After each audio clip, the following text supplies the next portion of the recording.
Okay, so in our previous chapter, we learned on how you can use Cloud Init to install packages and run other shell script commands. In this particular chapter, we'll learn on how you can do that using the Linux agent. However, the issue is you can only do this for Linux distributions and not for Windows.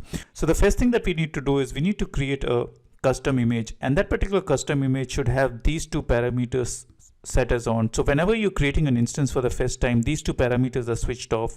So what we'll do is we'll first create a virtual machine, and then we'll set these two parameters as true, and then we'll create an image out of that particular virtual machine. So the first thing that we'll do is we'll create our virtual machine, and then we will set these two parameters as true. So let's do that. So let's go back to our console. So the first thing I'll do is I'll create a virtual machine. Let's click on create virtual machine here. So let's create a new resource group.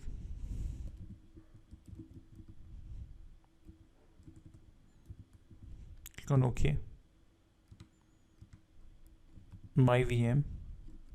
And what we'll choose initially is we'll choose the Ubuntu server, and this particular Ubuntu server has the Linux agent already installed in it. But like I said previously, those two parameters, that is, these two parameters are set as false. So what we need to do is once we've created that particular image, once we've created that virtual machine, we'll set these two parameters as true. So let's go back to our console. Let's give this as a password.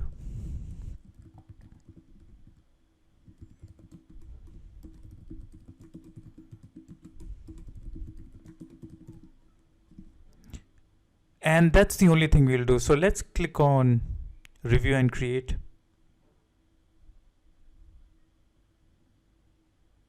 And let's create a virtual machine. Okay, so our resource has been created. So let's go to the resource. What we need to do is we need to log into this particular IP address. So let's open up PuTTY, open.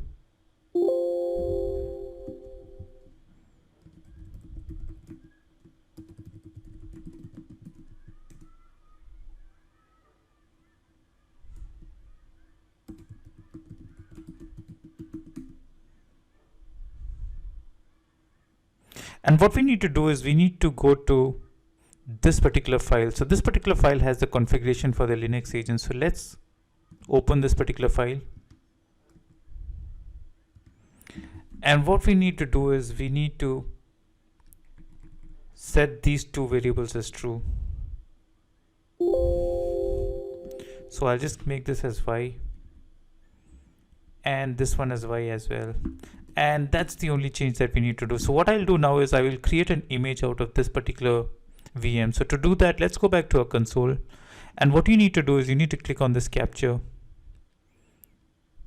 And what you'll do is we'll create an image out of this. So let's just fill in all the variables here. So let's create a new gallery.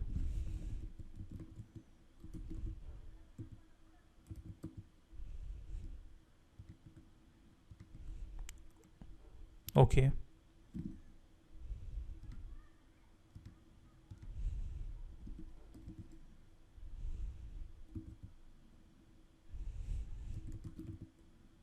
Okay. And finally, you also need to give a version. So let's just give this as 001. And that's about it. Let's click on review and create.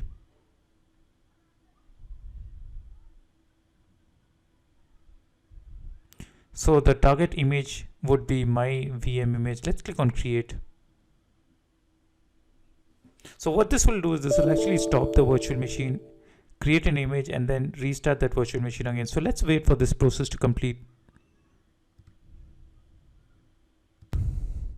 Okay, so image has been created. So let's go back and create a virtual machine out of this particular image. So let's go back to our virtual machine and let's create a new virtual machine. Let's click on new virtual machine. Okay, so let's use an existing resource group. So I'll keep it in my new resource group. Let's just call this as my custom VM. Let's go down. And here what you need to do is under the image, let's click on select all images. You need to go to shared images and you need to select the image that you just created. So this is the image. And Once you've done that, let's go to the advanced tab.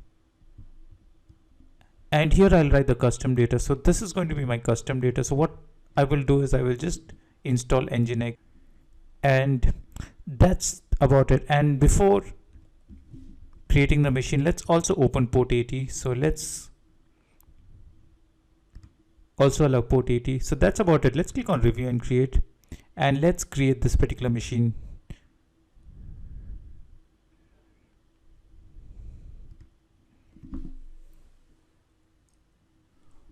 Let's download the private key and create the resource.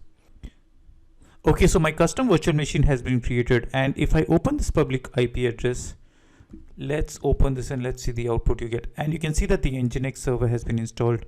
So that is how you can use your Linux script to install your packages in Azure. I hope this was a useful lecture.